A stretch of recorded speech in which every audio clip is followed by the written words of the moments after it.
Bonjour, 269. Fuyons les idoles.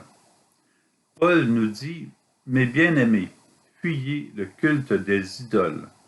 Première lettre de Paul aux Corinthiens, chapitre 10, verset 14. Fuir les idoles est assez difficile dans un monde qui nous en offre continuellement. Les idoles sont tout ce qui nous garde centrés sur d'autres personnes ou sur d'autres objets que sur Jésus. Paul a déjà dit aux personnes qui l'accompagnaient de ne pas le suivre lui, mais de suivre Jésus. Quand l'un de vous dit « Moi j'appartiens à Paul » et un autre « Moi j'appartiens à Apollos », n'est-ce pas une façon d'agir toute humaine? Première lettre de Paul aux Corinthiens, chapitre 3, verset 4. Nous n'appartenons à personne, mais à Dieu. Paul parle aussi du culte.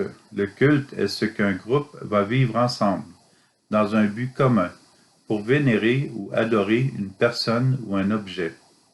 Il y a le culte du sport, le culte des films, le culte des artistes, le culte du gouvernement, le culte des chats, le culte du chocolat, ainsi de suite. Parfois, nous pouvons nous intéresser à ces différentes activités pour en ressortir un bien pour nous ou pour la société, pour améliorer la santé, par exemple. Ce n'est pas un mal d'avoir toutes ces activités et professions, mais il ne doit pas devenir un culte qui monopolise nos énergies, nos regards et nos gestes, sans égard à notre vie de foi en Dieu. Le vrai culte à rendre, c'est à Dieu.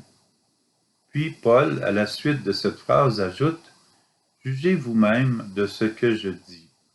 Première lettre de Paul aux Corinthiens, chapitre 10, verset 15.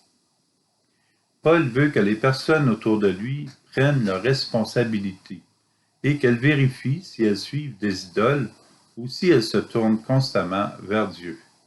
Paul suggère de fuir le culte des idoles.